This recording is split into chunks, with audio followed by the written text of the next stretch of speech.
Perkenalkan dulu ya, kita sampaikan. Sekarang saya pindah di BRIN, itu di bawah Organisasi Riset Kebumian dan Maritim. Ini saya di Pusat Riset Bioindustri dan Bioindustri Laut dan Darat. Ini pusatnya ada di Lombok. Itu enaknya di BRIN itu meskipun pusatnya di Lombok, saya bisa ngantor di Jakarta, ya. Jadi nggak harus kerja di Lombok. Begitu juga untuk labnya, saya tuh bisa nge-lab dimanapun di lab-lab yang di bawah BRIN. Jadi saya nggak perlu ke Lombok, walaupun pusat saya ada di sana. Ya. Kita pun diberi keleluasaan untuk milih pusat riset, misalnya di pusat riset Bioindustri Laut dan Darat ini kalau saya misalnya nggak cocok, ya nggak terasa, ya bisa pindah. Ya. Termasuk teman-teman di Selipi itu hampir sebagian besar pindah di sini ya. Mungkin teman-teman pada kenal teman-teman itu sebagian besar pindah sini, di sebagian itu berpencar seperti Pak Duyitno ini, beliaunya berpencar ke di pusat riset teknologi pangan ya. Pangan dan pertanian, dan juga yang lainnya itu beberapa berpencar sebagai masuk sini. Ini bidang riset yang ada di tempat kami, ya seumpama mungkin akan melakukan kerjasama ya penelitian atau mungkin dalam hal pembimbingan, ya kita itu cukup lengkap mulai dari kegiatan budidaya sampai kegiatan pasca panen. Sedikit perkenalan untuk pusat riset saya saat ini.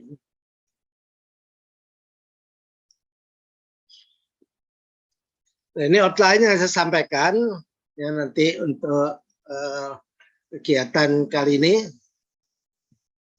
cukup luas ya yang saya sampaikan. Memang ini cakupan yang saya sampaikan di bahan orasi saya, kecuali yang nomor 10 terakhir ini memang tambahan dari saya, tapi saya sudah cukup lama ini untuk mempromosikan untuk produk indikasi geografis, pengembangan produk geografis. Karena di perikanan ini kurang begitu maju dibandingkan dengan pertanian. Ada potensi cukup besar.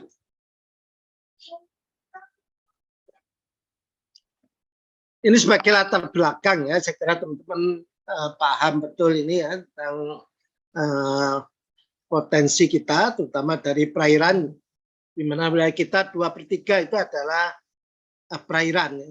Baik perairan teritori maupun perairan ZEE, perairan ZEE. Jadi cukup luas ya, 6,4 juta kilometer persegi. Dengan panjang pantai 108.000 km ini menunjukkan potensi yang sangat baik untuk budidaya ya. Apa itu tambak, budidaya laut, istilahnya kita bisa memanfaatkan pantai yang ada di kita ya. Ya memang kalau kita lihat sekarang yang banyak juga terjadi persaingan dengan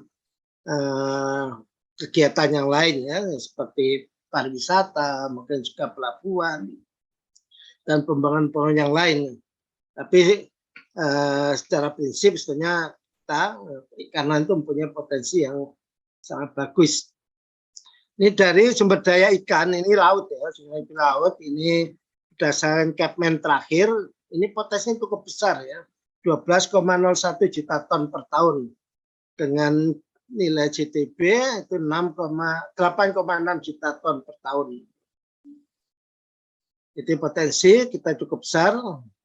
Ya, semoga ini bisa kita pertahankan. Ya, memang dibandingkan sebelumnya terdapat sedikit penurunan ini dibandingkan sebelumnya.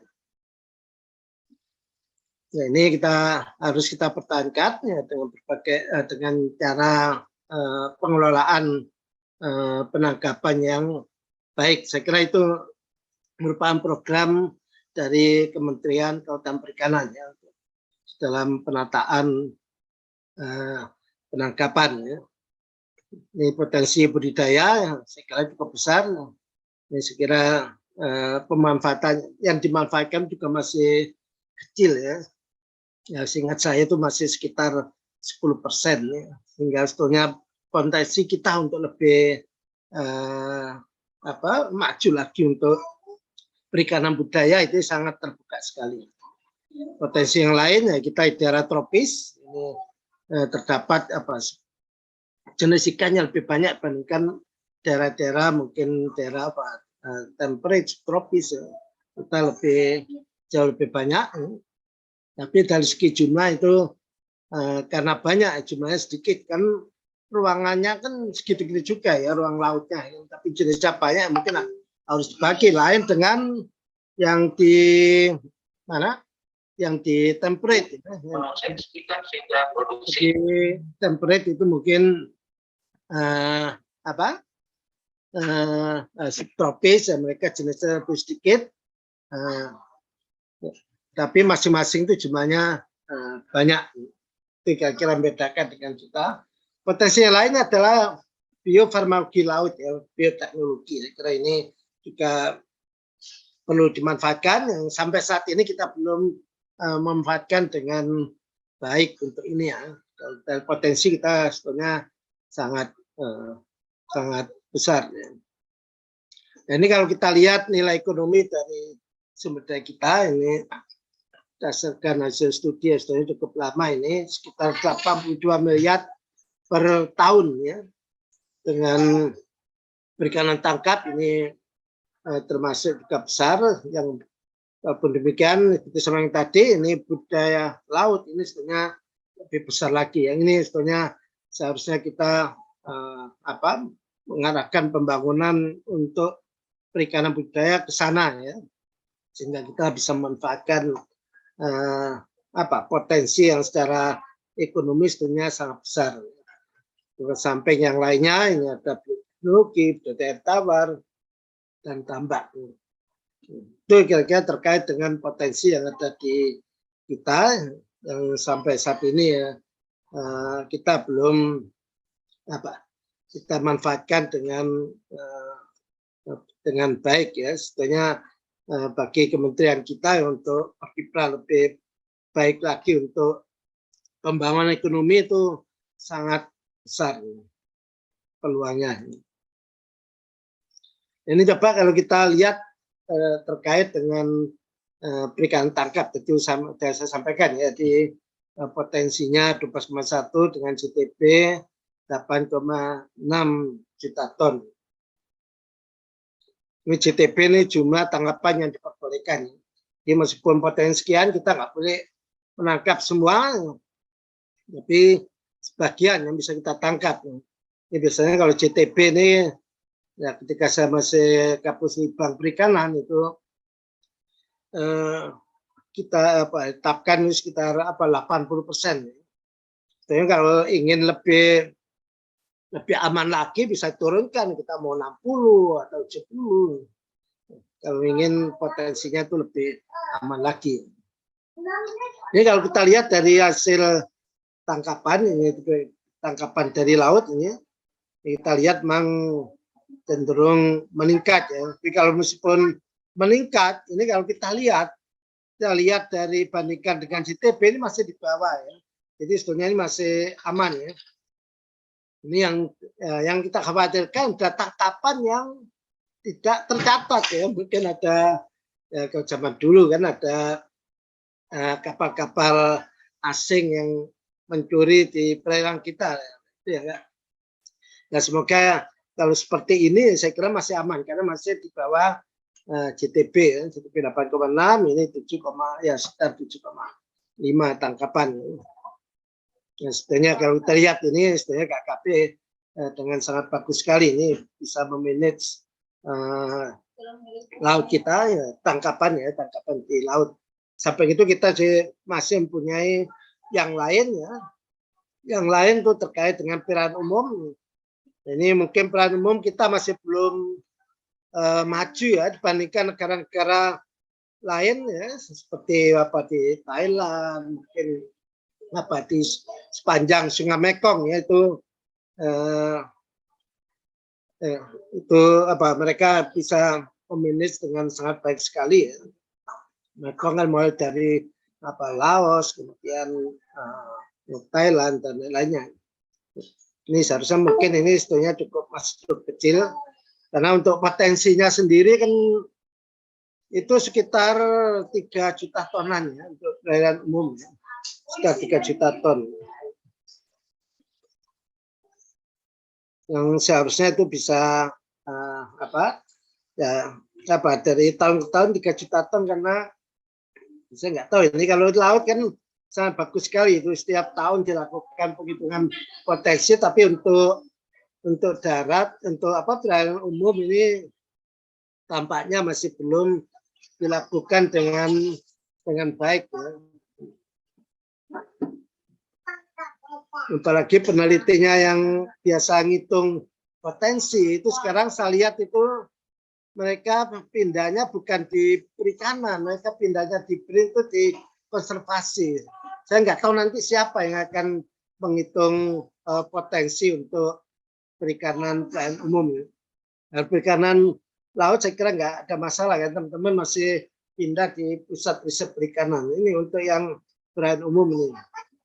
Saya nggak tahu nanti seperti apa ini. Nanti kalau kita manage dengan baik ya mungkin nanti ya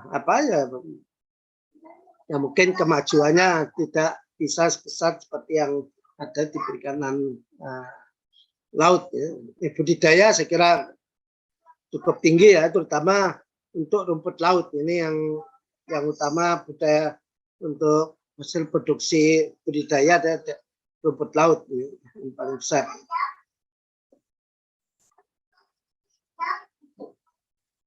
Ini sebagai gambaran aja untuk tangkap tadi yang saya gambarkan ya. Ini ikan jenis apa aja untuk memang ini merupakan ikan punya nilai penting yang kita ekspor terutama udang, tuna dan cakalang. Perairan umum ini udang dan ikan seperti ikan patin dan lainnya. Yang budidaya ini saya kira ini udang masih cukup tinggi ya, samping kemudian ikan nila, ikan lele ini kontribusi terhadap tangkapan itu cukup besar. Ya. Nah ini gambaran untuk perikanan dunia. Perikanan dunia seperti apa? Sebenarnya kalau kita lihat sebenarnya tidak jauh beda dengan kita ya. Tidak beda dengan kita ini, yaitu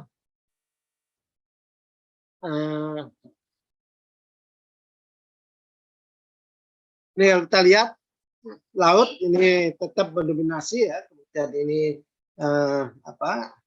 ini dari laut, kemudian ini perairan umum, dan ini adalah aquaculture, ini budidaya dari budidaya laut, dan ini adalah budidaya air tawar. Ya.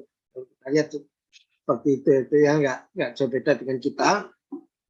Dan kalau kita lihat dari pemanfaatannya ini memang kalau dunia ya, yang sebagian besar digunakan untuk pangan, sebagian ini untuk non pangan ya, non pangan ya mungkin seperti untuk pakan gitu ya, pakan. Nah itu gambaran potensi yang ada di kita, gambaran kalau kita bandingkan dengan dunia sebetulnya ya kalau dilihat trennya itu hampir sama di kita ya.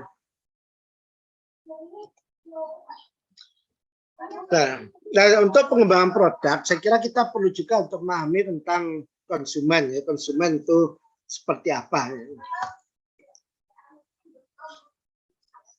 Nah, tingkah laku konsumen terutama terkaitan dengan pembelian ya, pembelian suatu produk itu ada beberapa faktor mungkin perlu kita pahami juga, yaitu ada faktor psikologi ya, psikologi yang berpengaruh, yang mungkin ini terkait dengan psikologi mungkin motivasi kenapa dia membeli suatu barang ya. Dan juga mungkin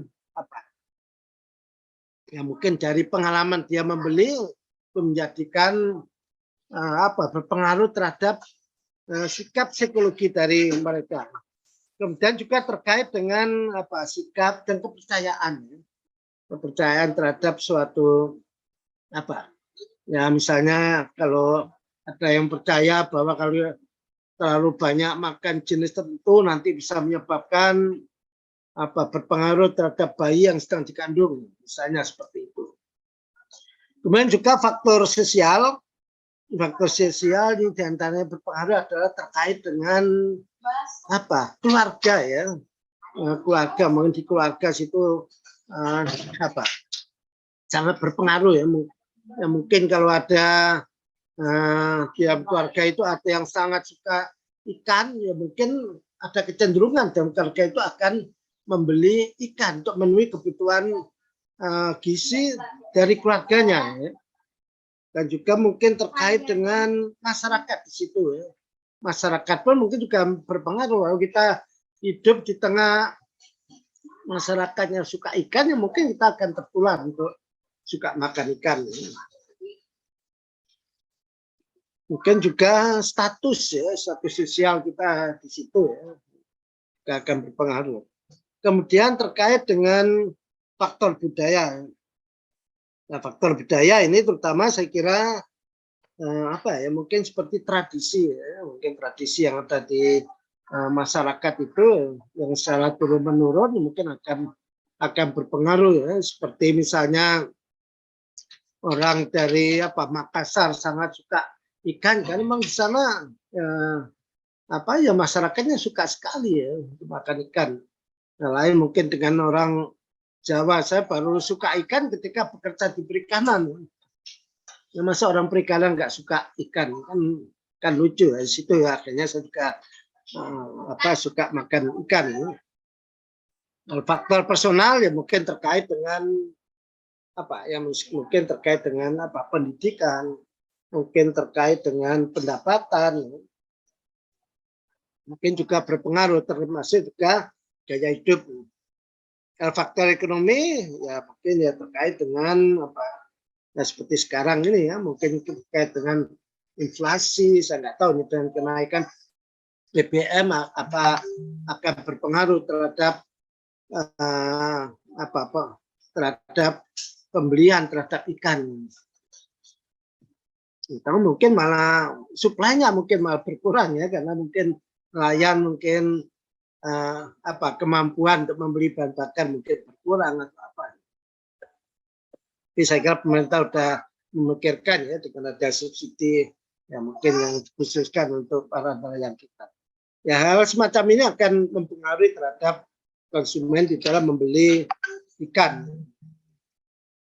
Yang lain adalah mungkin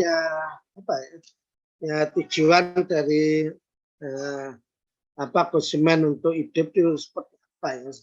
Ya misalnya ya mereka mungkin ingin sehat untuk waktu yang lama, ingin tetap sehat. Saya kira wajar lah. Seperti kita pun bagi harapan hidup orang Indonesia kan semakin tinggi kan. Karena harapan hidup orang Indonesia sekitar 70 tahun kan sekarang. Dan kemudian juga kita ingin ya, karena kita ingin sehat, ya mungkin juga ingin terbebas dari permasalahan kesehatan. Saya kira ini suatu hal yang umum ya, karena kita mencegah sakit itu jauh lebih murah dibandingkan kalau kita ngobatin. Ya. Misalnya kalau kita terkena penyakit tertentu ya terkait penyakit jantung aja ya. Misalnya pengalaman saya udah masang ring, itu tiap bulan obatnya itu ya, terasa juga ya. Mungkin kalau kita dulu rajin, itu mungkin saya orang perikanan kurang rajin minum omega 3 kan. Padahal saya dokternya omega 3 tentang minyak ikan ya, tapi masih pasang ring ya. Mungkin dulunya kurang ya, karena saya dulu cuma minum 2 kapsul omega 3. Ya setelah kena pasang ring sama dokter tanyain, Bapak minumnya berapa? 2, oh seharusnya 3. Itu seperti itu kurang. Yang lain mungkin ya kita memberikan awal yang baik terhadap anak-anak kita. Saya kira penting sekali ya. Bahkan kalau teman-teman semua itu mempelajari tentang omega 3 ini sarankan untuk ibu-ibu itu yang mau menginginkan punya anak yang pintar itu seharusnya makan ikan itu pada saat menyiapkan mau hamil aja disarankan untuk makan ikan terlebih dahulu sehingga mendapat konsumsi omega 3 yang cukup. Selama hamil pun ya diharapkan ya seperti itu. Nanti begitu anaknya lahir ya banyak diberi makan ikan ya. Sehingga kita memberikan awal yang baik bagi anak-anak kita. Ini permasalahan kesehatan ini kalau kita lihat ini yang malnutrisi saya kira kita juga masih ada, kemudian kolesterol darah yang tinggi. Itu saya sudah mengurangi makan daging, kalau diuji kolesterol ternyata masih tinggi juga. Makanya saya berpikir mungkin minum air pun bisa jadi kolesterol mungkin nanti. Kemudian yang lain ada terkait dengan tekanan darah tinggi.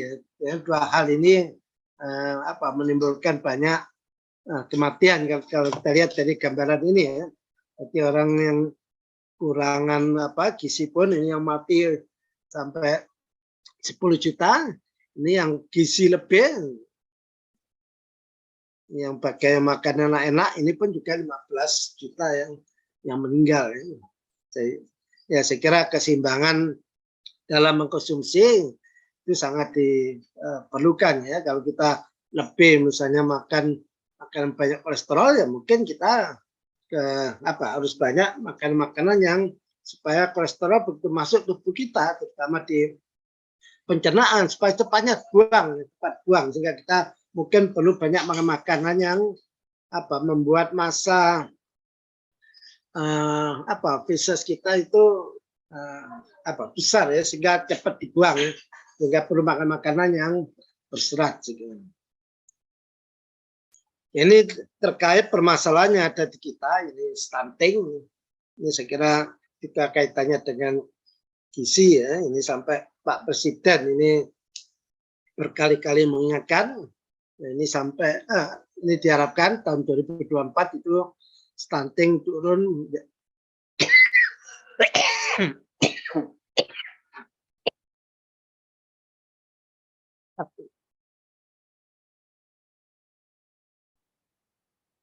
Diharapkan turun menjadi 14%. Saya kira banyak ini ya, yang punya program ini termasuk juga KKP ya. Ketika saya masih di KKP ya, ini di penelitian-penelitian kita membuat judul-judul penelitian untuk menunjang ini. Saya kira program-program di desain teknis pun juga mengarah ke sini untuk mendukung program pemerintah mengurangi stunting ini, terutama di beberapa daerah ini ya. Sebetulnya targetnya sih ada beberapa daerah yang bisa kita targetkan, kita nggak perlu semuanya, tapi daerah yang memang udah parah itu yang perlu jadikan prioritas dalam program penanggulangan stunting ini. Itu satu hal lagi yang sekarang ini tampaknya juga mulai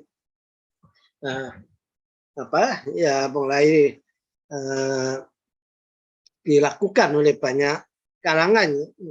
Ini bahkan mulai masih yang muda ini gaya hidup yang sehat dan juga cenderungan untuk makan makanan yang alami bukan yang sintetis. Ini saya kira ini saya lihat anak-anak saya juga sangat concern tentang hal ini.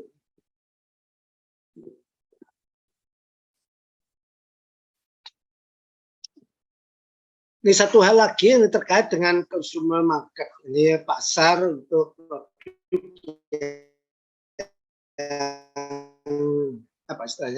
produk yang dibeli oleh konsumen tapi tidak untuk dijual kembali, jadi untuk dikonsumsi. Saya kira ini merupakan hal yang penting, jadikan sasaran bagi kita. Nah, tentu kita harus memahami untuk konsumen kira-kira apa sih yang membuat mereka itu mau membeli produk kita. Saya kira itu juga perlu kita pahami tentang hal ini, terutama terkait dengan ya membuat produk kita menarik. Kalau dia mengeluarkan uang cuma sekian, kira-kira apa manfaat yang mereka peroleh terkait dengan kesehatan dan lain-lainnya. Mungkin itu perlu kita pahami. Ya, ada special atribut ya, makanan yang halal seperti kita ya. Ini pertimbangan konsumen membeli produk, antaranya untuk kesan secara fisik yang utama ya. Fisik makan produknya ya mungkin fisik terkait juga dengan kemasannya. Maka di dalam pengembangan produk bisa diarahkan pada dua hal, yaitu pertama terkait dengan produknya, yang kedua terkait dengan kemasannya. Itu ya sebetulnya dua hal itu yang bisa dilakukan. Ya. Terus yang ketiga terkait dengan pelayanan, ini saya kira penting sekali ya. Ini ada pengalaman di rumah saya ini ada istri saya beli di warung dekat rumah, membeli mie instan ya, mie instan suatu merek ya, ternyata baru sampai di rumah itu masih dalam kemasan, ternyata itu berjamur ya. Berjamur, kemudian oleh istri saya itu dimasukkan dalam amplop, kemudian dikasih alamat, dikirim ke mana, ke customer service-nya mie instan tersebut. Ternyata tidak lama itu, dalam waktu mungkin nggak sampai sebulan kita dikirimi tiga dus kemasan ya, kemasan Indomie. Itu menunjukkan bahwa mereka benar-benar tanggung jawab tentang produk yang mereka pasarkan dan memberikan kepuasan pada konsumen. Kalau kita lihat tentang tren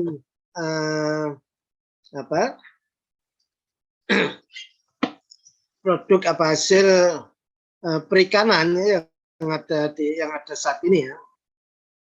Ini kalau kita lihat dari statistik, bukan statistik, ini saya lihat di laporan tahunan dari Ditjen PDS di kita, dari produk olahan yang dihasilkan, itu sekitar 54% merupakan produk olahan tradisional. Ya, tradisional ya, ikan asin, ikan pindang, ikan asap, dan ikan produk fermentasi.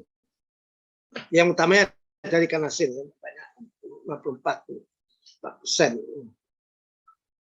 Di sisanya merupakan ikan beku, ikan kaleng misalnya.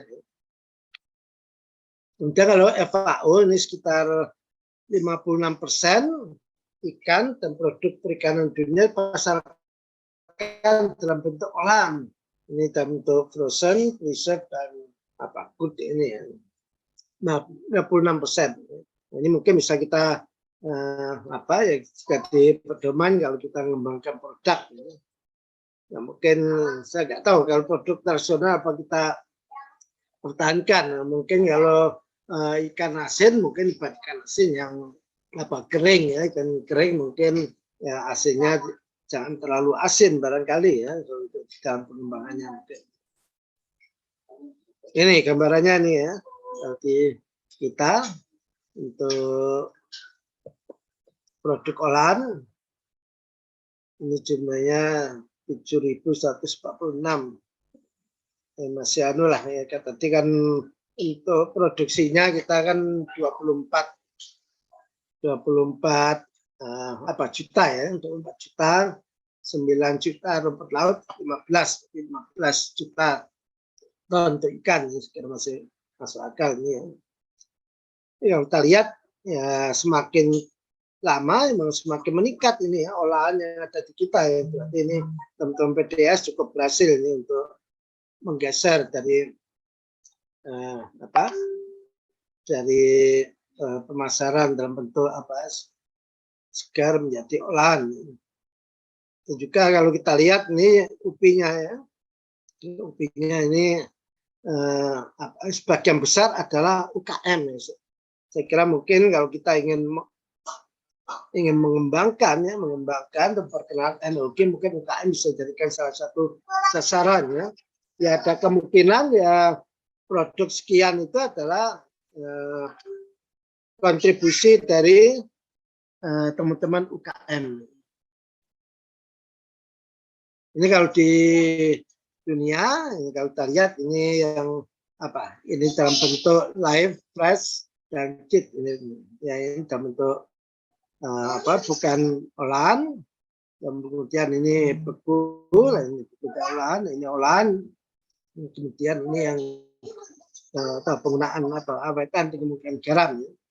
Nah, kalau kita lihat ini yang dalam bentuk tradisional, saya kira sedikit ya, ini istilahnya yang tradisional di dunia. Kalau kita lihat tren pengembangan produk pangan,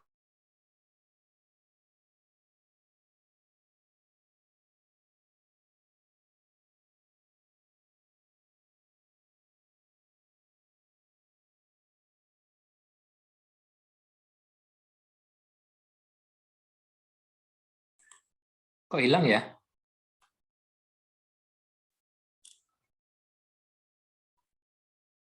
Sepertinya ada masalah dengan sinyal, Pak. Terputus ya? Iya, Pak.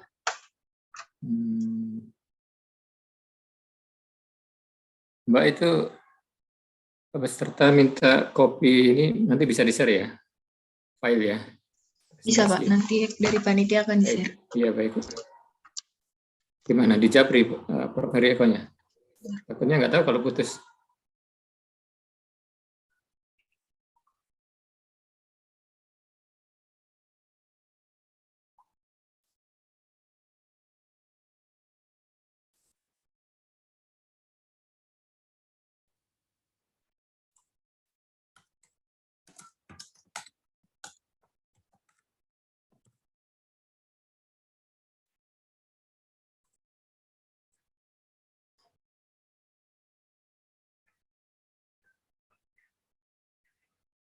Mohon maaf Bapak Ibu, sepertinya Prof. Heri Eko koneksinya terganggu ini. Saya sudah coba WA. maaf Pak Dwi, udah sih. Sudah. Saya nggak tahu ini, padahal sinyalnya cukup kuat ya di rumah saya. Lanjut Pak. Ya, sebentar. Masih berapa menit lagi Pak Dwi?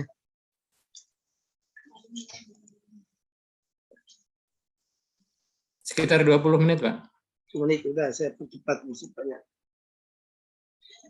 Ya, kalau kita lihat tren dari pengembangan produk yang saat ini memang saya sengaja saya kelompok-kelompokkan cuma 3 ini yang mungkin saya bisa sampaikan. Yang pertama, tren makanan kesehatan termasuk pangan fungsional ya, termasuk food supplement yang bisa di sini. Kemudian tren produk yang terjamin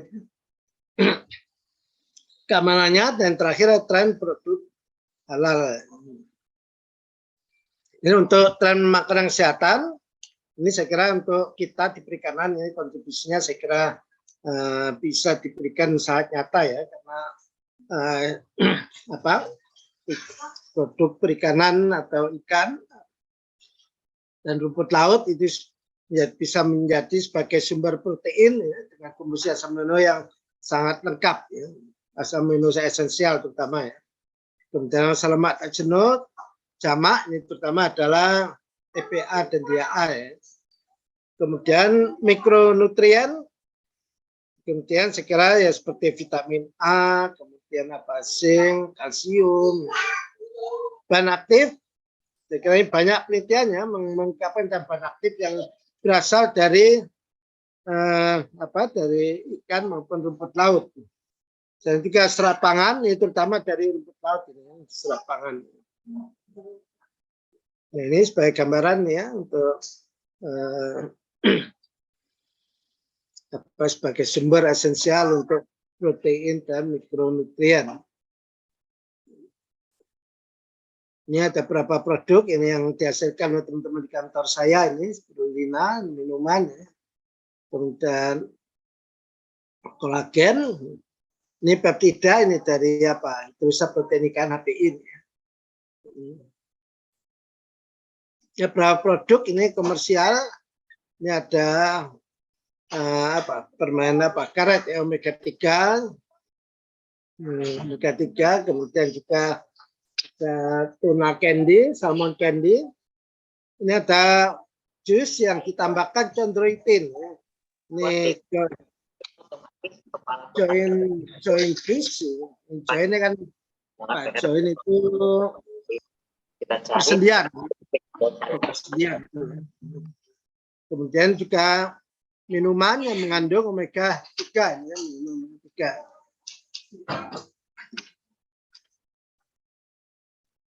Ini tren produk jaring keamanannya, saya kira ini juga salah satu perhatian termasuk oleh KKP yang saya kira sekarang sudah cukup bagus ya, bagus karena penolakan terhadap produk ekspor kita ya, semakin kecil dibandingkan dulu-dulu ya, cukup besar ya. Ini beberapa hal yang menjadi perhatian kita, pencemaran, ini ada mikroba, bahan kimia, dan lain-lainnya ya. Nah, kalau sekarang ini juga ada yang mulai menjadi perhatian adalah mikroplastik ya, mana mikroplastik. Ini moderator kita ini ahlinya untuk mikroplastik. Ini tren produk halal, saya kira sudah jelas bukan di kita aja, termasuk di negara-negara non Muslim pun mereka juga mempunyai semacam asosiasi yang mengurusi tentang halal ya. Apalagi di kita sudah ada undang-undangnya. Memang yang menjadi permasalahan apabila produk perikanan itu sudah tidak terlihat bentuk ikannya ya, misalnya bentuk bakso atau sosis ya, mungkin ada campuran di bahan-bahannya mungkin tidak halal.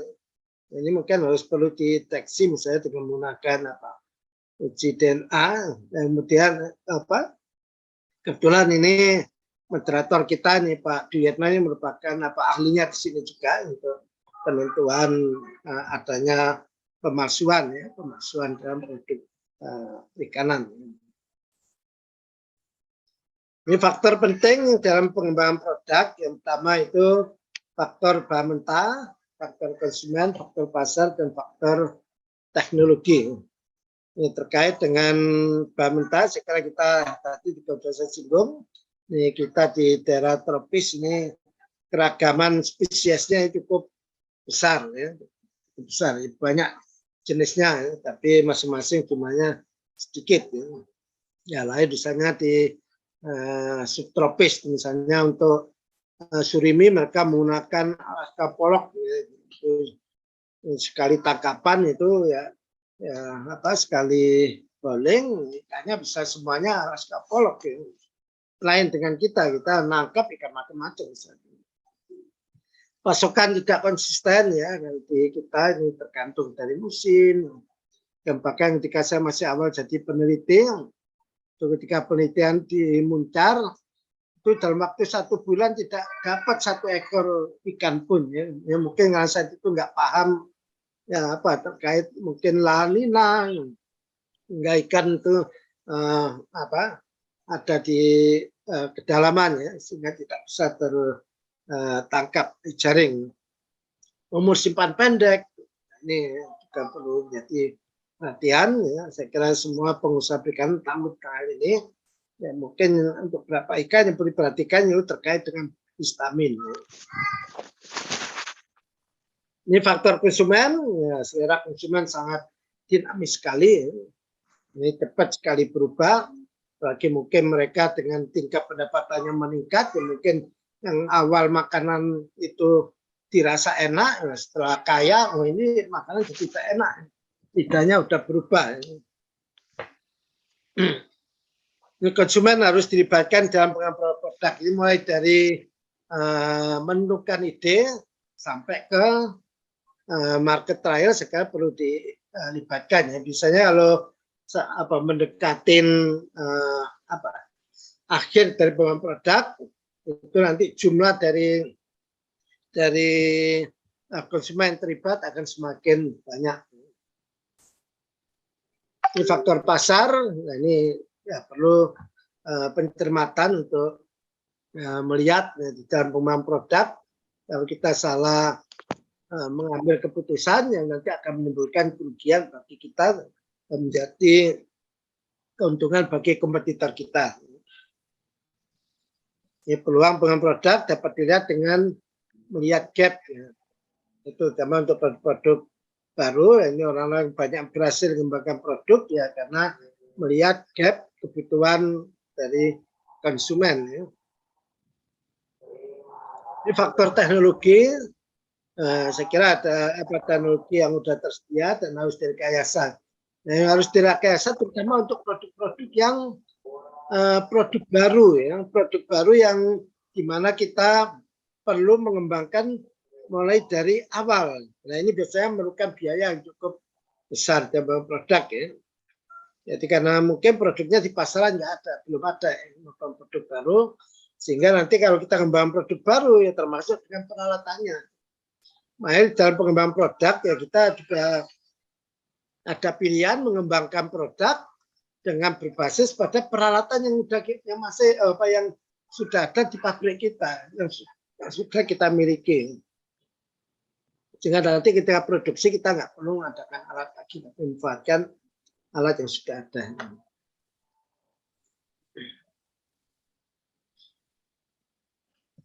Ini dalam pengembangan produk, ini dalam konsep yang pernah saya ajukan, saya kira ini masih relevan ya.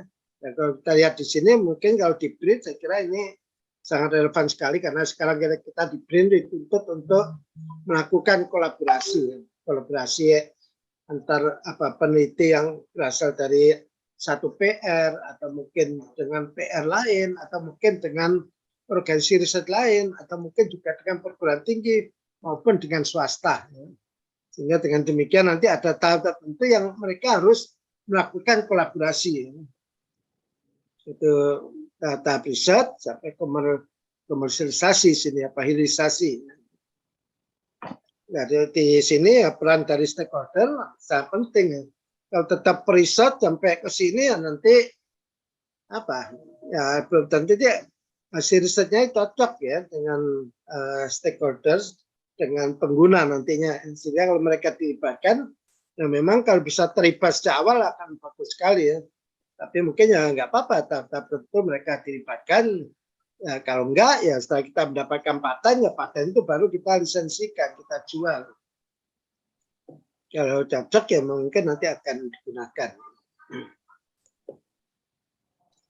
Nah, pengembangan produk ini kalau menurut saya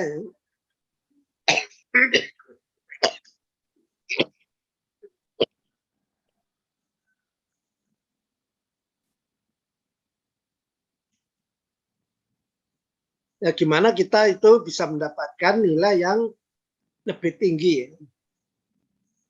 Ya biasanya kalau ikan hidup, saya ikan kerapu, begitu ikan kerapu mati jadi ikan segar itu harganya udah jatuhnya bukan main. Makanya gimana kita ingin bisa mendapatkan nilai yang tinggi, nah ini teknologi ikan hidup ini perlu kita kembangkan. Makanya menurut saya ya ikan segar ini dijadikan sebagai titik awal dan pengembangan produk. Ya kalau kita ke kiri pun menurut saya juga tetap bisa disebut sebagai nilai tambah ya, sepanjang kita bisa memberikan nilai yang lebih tinggi dari sini. Kalau kemudian dengan pengolahan ya jelas ini karena ini melibatkan teknologi, ya kita harapkan sini juga akan memberikan nilai tambah nantinya. Kemudian sini ada hasil samping ya, limbah ya kan ini bisa diolah karena limbah ini mungkin bisa menghasilkan produk yang lebih mahal dibandingkan produk utama. Ada kemungkinan seperti itu. Ini untuk finfish ya, untuk ikan. Untuk ikan. Ya. Ini seperti fermentasi hidup. Ini di kantor saya yang lama di perikanan Filipina. Ini dulu penelitian sudah kita lakukan mulai tahun 80-an itu ikan hidup ya. Itu termasuk juga krustase.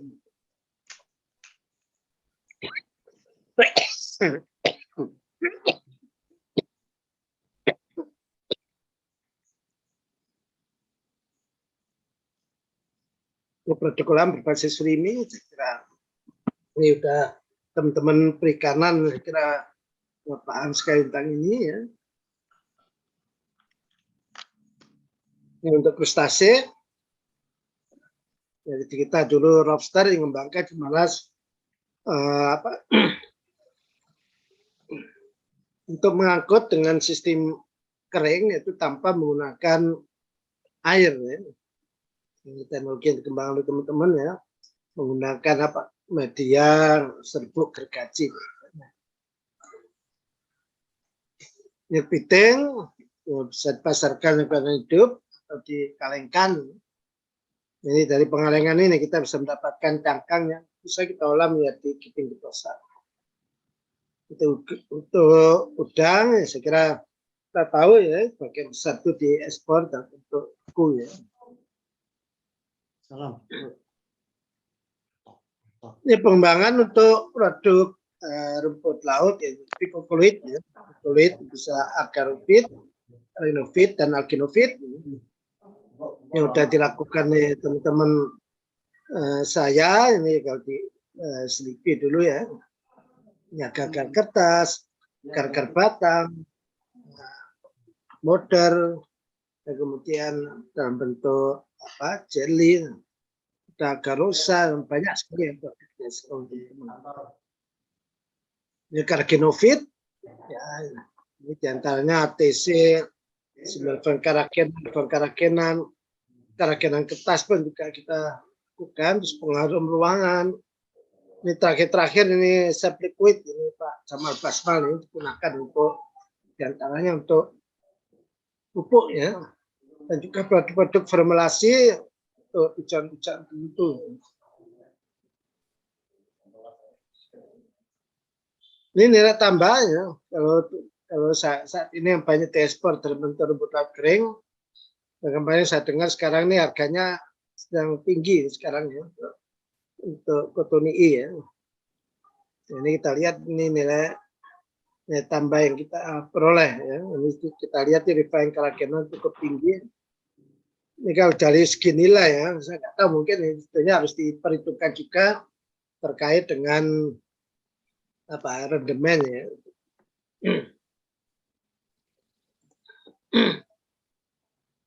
Ini untuk alginofit, ini ada produk yang seperti yogurt alginat.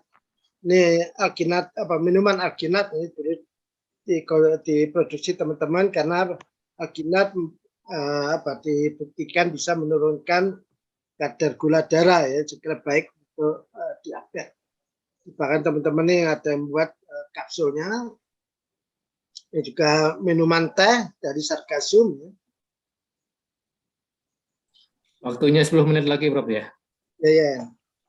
Ini untuk pewarna tekstil ya. Ini juga pengembangan yang lain ini untuk kertas. Ini orang dari Korea dulu ya. Saya pernah ketemu di Seoul, dia di Busan ya.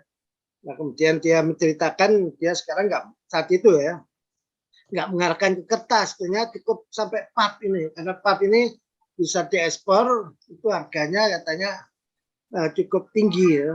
Ini pap ini untuk untuk cleansing atau ya, untuk kosmetik. Ini nori, ini daging nabati kolerpa, ini penelitian teman saya, ini benar kolerpa. Ini saya baca ini ada wine dari siwit, ini di Jerman. Ini pengembangan dari hasil samping ya. Samping ini jenis hasil samping. Ini hasil samping dari pemanfaatan sumber daya, sisa kegiatan industri, produk ikutan, dan produk pada saat puncak musim ya, dan sisa pemasaran.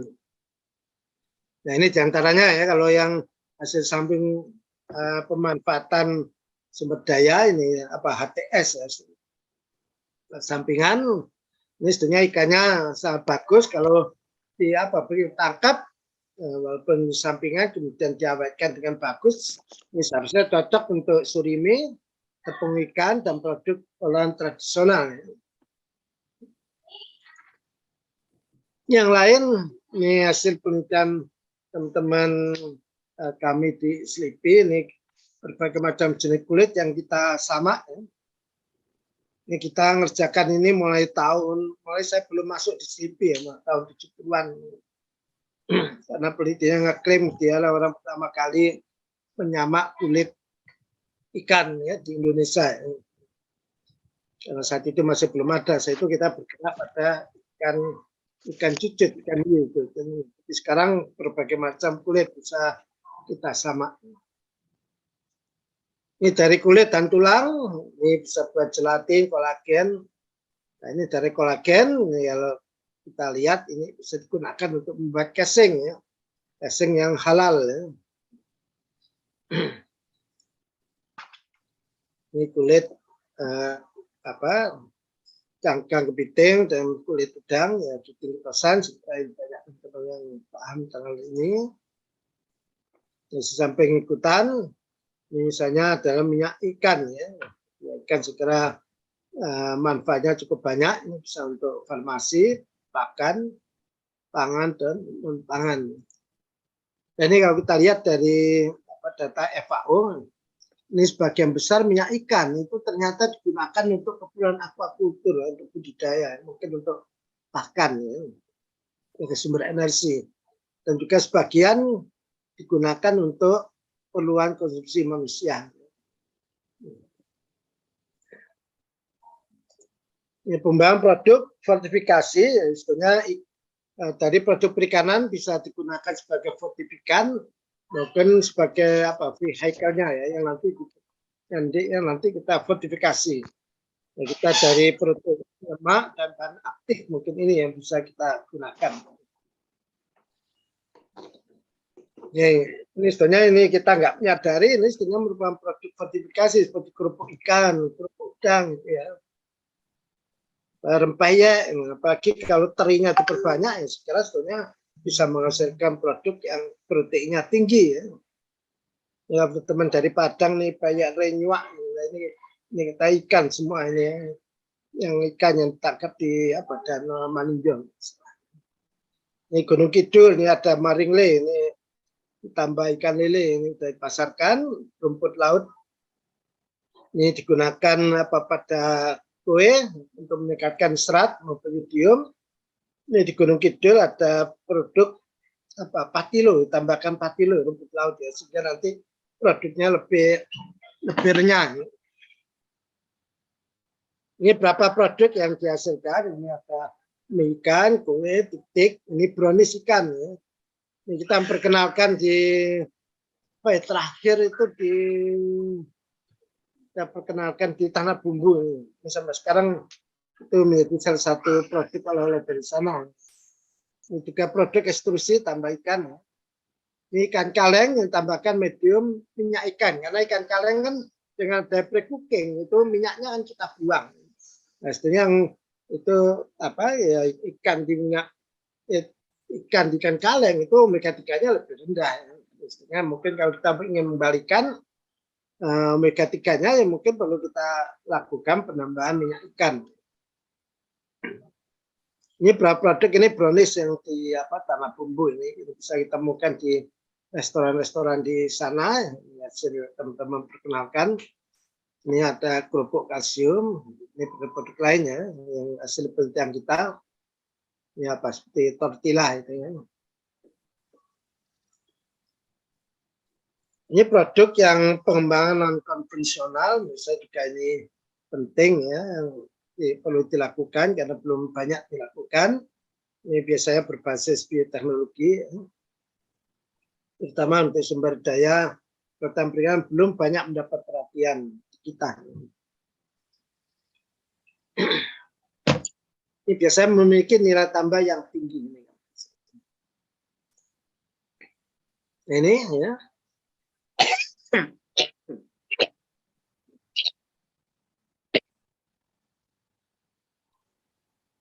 Ini potensi yang 5 menit lagi, Prof.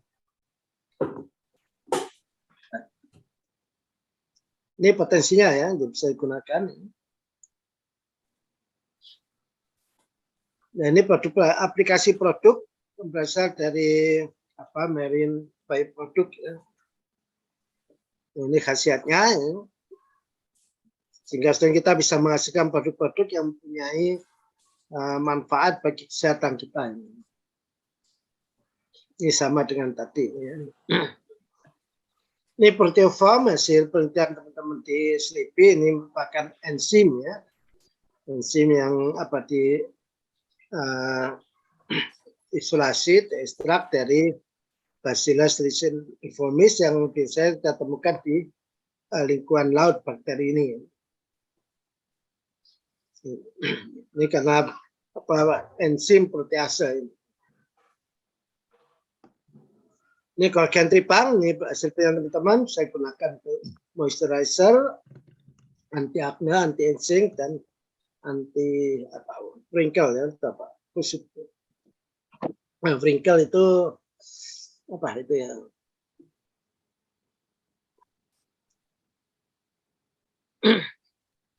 Ini tripang, ini hasil penelitian dari teman-teman, ini bisa digunakan untuk steam monocare ya produknya, ya tahu juga digunakan untuk ini mereka menamakan bahan baku Astra Skin ya. Ini bisa untuk mengencangkan dan membuat kulit glowing. Ya ini nggak ada kerutan di wajah, dan wajahnya menjadi lebih cerah. Ini saya kira cocok untuk itu. Bapak juga mau.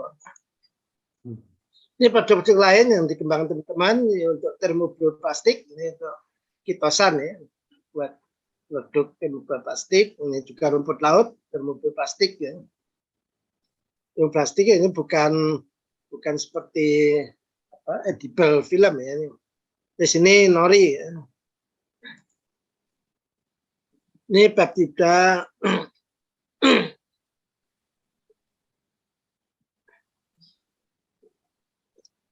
ini dari HPI ya, itu bisa protein ikan. Ya. Ini pemanfaatannya karena ini proteinnya kan udah bagus sekali kan, rantainya udah lebih pendek, juga sangat bermanfaat bagi kesehatan. Ini untuk makanan bayi, untuk biskuit macam-macam, dan bisa buat pil. Ya.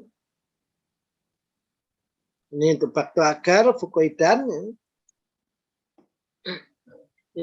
Tranfukosantin, ini juga sangat bagus nih manfaatnya untuk antiinflamasi, anti tumor, anti diabetes.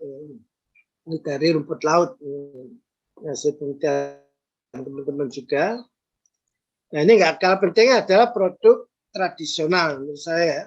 Tradisional ini perlu diperbaiki karena citra yang kurang baik ini ya, citra yang baik ini yang perlu kita balikkan.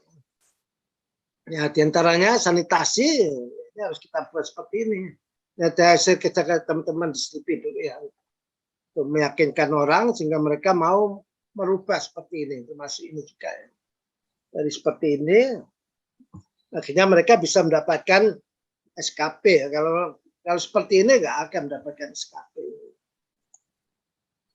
Ini produk-produk ini saya kira dari Ibu Eka itu Boyolali ini ya.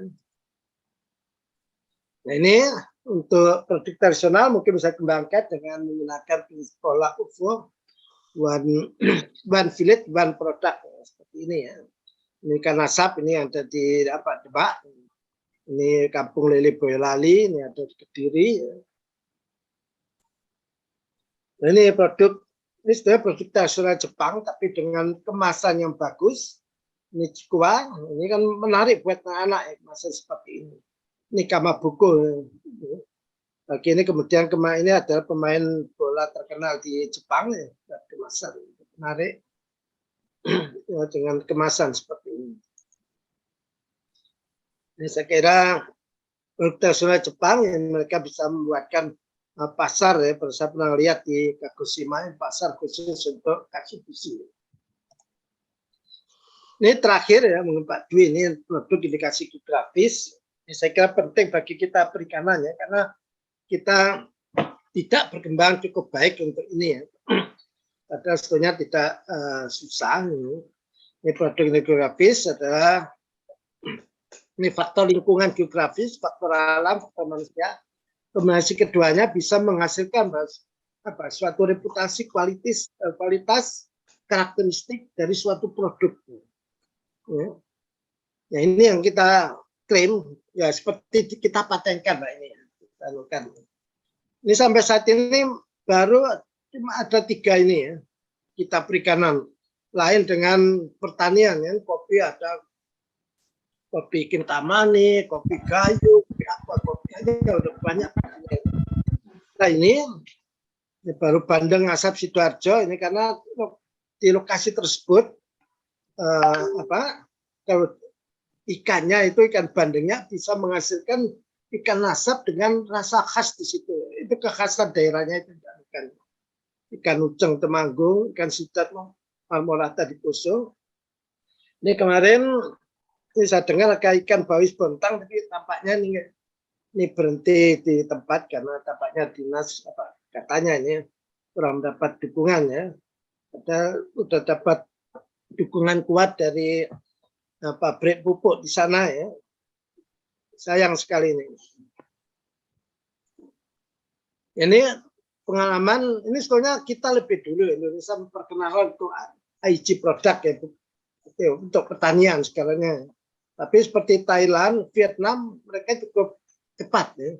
Nitrasi udang haulok ini mereka sampai bisa diekspor ya, dengan adanya ditetapkan sebagai produk indikasi geografis. Ini yang lain ini kecap, ini di Vietnam juga.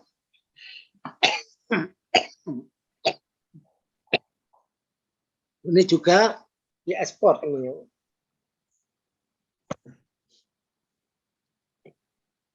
Ini di Grimsby di Inggris untuk ikan asap. Ini aja negara maju aja mereka perlu untuk mendaftarkan untuk IG-nya indikasi geografis. Nah mungkin ini bagian terakhir di proyek saya. Kalau kita lihat ya, ini hambatan dalam pengembangan produk perikanan. Ya kalau kita lihat di lapangan ya ketersediaan bahan mentah secara kualitas dan kuantitas. Ini makanya kerja keras sudah dilakukan oleh teman-teman di Dijen PDS, terutama dari Direktorat Logistik ya, dan juga yang terkait dengan bina mutu agar mendapatkan bahan baku yang cukup untuk industri perikanan. Terus tingginya keragaman jenis sumber daya ini kadang-kadang juga merepotkan ya, sehingga dulu ketika kita kekurangan ikan untuk ikan pindang kita sampai import dari Cina ya. Makanya ketika saya lihat di satu pengolah di Raja Timur, saya lihat ikannya kok sipit-sipit ya, ternyata ikannya itu import dari Cina. Masih terbatasnya industri pengolahan perikanan memiliki tim pengembangan produk ya. Lain dengan produk produk yang lain ya. Kalau di perikanan namanya pengembangan produk belum begitu menjadi perhatian ya. Lain seperti mie instan ya, ada salah satu merek yang bisa mulai hari Senin sampai Senin lagi makan sehari 3 kali dengan mie instan dengan rasa yang beda-beda. Lain dengan kita ya. Ini sebagai penutup aja ya. Ini perlu dijamin ketersediaan bahan mentah bagi kelangsungan dan perkembangan industri pengolahan. Jadi kita sudah mengembangkan suatu produk, ternyata bahan yang kita butuhkan nggak ada. Itu mungkin akan menyebabkan pengusaha mungkin bisa kecewa di sini. Ya. Penelitian pengembangan produk perikanan bernilai tambah perlu dilakukan terus-menerus. Jadi setelah kita mendapatkan suatu produk bukan berarti kerja kita selesai. Nah, kita perlu melakukan pemantauan karena mungkin nanti pesaing kita menghasilkan produk yang lebih bagus dari yang kita. Mungkin kita nanti akan kalah, makanya kita perlu memperbaiki lagi. Jadi pengembangan produk merupakan suatu kerjaan yang terus-menerus harus dilakukan. Ya, perlu kajian mendalam terhadap produk bernilai tambah yang masih diimport. Ya. Ini terutama ini ada beberapa produk masih diimport, ya mungkin ini yang kalau bisa kita menggunakan berdasarkan bahan baku yang ada. Kita coba kita buat tiruannya seperti dilakukan teman-teman saya itu membuat nori analog ya. Dari rumput laut kita yang ada. Ternyata dari Gracilaria kita mencoba membuat nori, ternyata berhasil juga. Sekali itu, terima kasih. Wassalamualaikum warahmatullahi wabarakatuh. Waalaikumsalam warahmatullahi wabarakatuh. Terima kasih banyak Prof. Eko. Ini materinya memang banyak sekali yang bisa di-share pada siang hari ini, sehingga terlewat 5-6 menit saya biarkan. Dan waktu kita juga masih cukup panjang untuk berdiskusi. Nah, semoga ini bisa kita manfaatkan, Bapak Ibu, yang mungkin profesinya bervariasi ya. Ada yang mahasiswa, ada yang peneliti, ada yang saya lihat dari Pemda, Dinas Kelautan Perikanan Daerah, atau akademisi. Ini bisa berdiskusi di sini untuk melengkapi apa yang kita dapatkan siang hari ini dari Prof. Eko. Silakan yang masih ingin bertanya nanti di raise hand boleh, atau di kolom chat juga boleh. Sementara ini sudah ada yang masuk satu pertanyaan di chat. Izin dari Pak Syahri dari Dinas Kelautan Luwu Timur. Luwu Timur ini di mana nanti? Saya nggak hafal. Jadi izin bertanya atau menanggapi bahwasanya masyarakat di daerah butuh teknologi perumahan. Saran untuk disebar teknologi perikanan yang sifatnya bisa dilakukan oleh ibu-ibu rumah tangga. Jadi tadi sebenarnya sudah disinggung sebagian apa yang bisa dilakukan oleh teman-teman peneliti di daerah, tapi mungkin untuk menjangkau wilayah Nusantara yang begitu luasnya mungkin belum banyak yang bisa didistribusikan teknologi itu atau didiseminasikan. Ini mungkin PR kita bersama, dan Prof. Eko juga masih kebetulan jadi peneliti utama. Dan ini mungkin menjadi catatan. Silakan Prof. Eko nih atas tanggapan Pak Syahri mengenai terkait dengan diseminasi hasil teknologi yang mungkin dianggap belum optimal saat ini ya. Apalagi dengan BRIN ini gimana ini ke depan nanti? Ya. Terima kasih Pak Dwi dari Pak M. Syahri di Skanlu Timur. Sebetulnya kayaknya penasaran, nggak tahu pernah ke Timur Barat dulu. Sebetulnya banyak teknologi yang dikembangkan oleh teman-teman saya itu banyak merupakan teknologi yang sangat cocok diterapkan untuk industri rumah tangga, ya, industri rumahan. Ya, seperti tadi saya gambarkan untuk produk yang itu siapa? Produknya Bu Eka tadi ya. Sebentar saya anukan ya.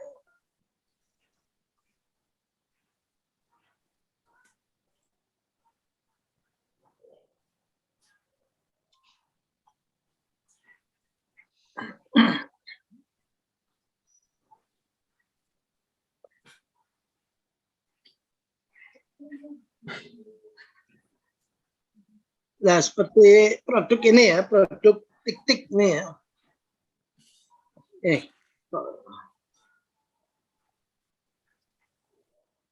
Nanti produk. Nah, ini mungkin, ini salah satu contoh disimulasi kita. Ini kebetulan saya nggak tahu nih Bu Eka ada di sini nggak? Ini Bu Eka dari Boyolali, beliau itu istrinya dari kepala desa saat itu ya. Itu tahun berapa? Mungkin sekitar 2010-an, 2010-2011 kita beliaunya itu saat itu dengan kelompoknya itu menghasilkan produk, bukan produk perikanan ya, perikanan. Kemudian kita memperkenalkan teknologi pengolahan beberapa jenis produk. Nggak salah ya, seperti apa abon, kemudian apa mungkin kerupuk juga saya lupa itu ya, beberapa produk. Nah ternyata itu dengan kelompoknya berhasil sekali dan akhirnya berkembang menghasilkan berbagai macam produk dengan kemasan seperti ini. Dan bahkan Bu Eka-nya sendiri itu menjadi apa, banyak diundang pakai daerah untuk melakukan pelatihan pengolahan produk perikanan, dan bahkan sampai ke Fiji dulu ya. Fiji mengajarkan teknologi terutama terkait dengan produk lele. Ini teknologinya nggak susah. Misalnya nanti bisa berhubungan dengan BRIN. BRIN itu ada bagian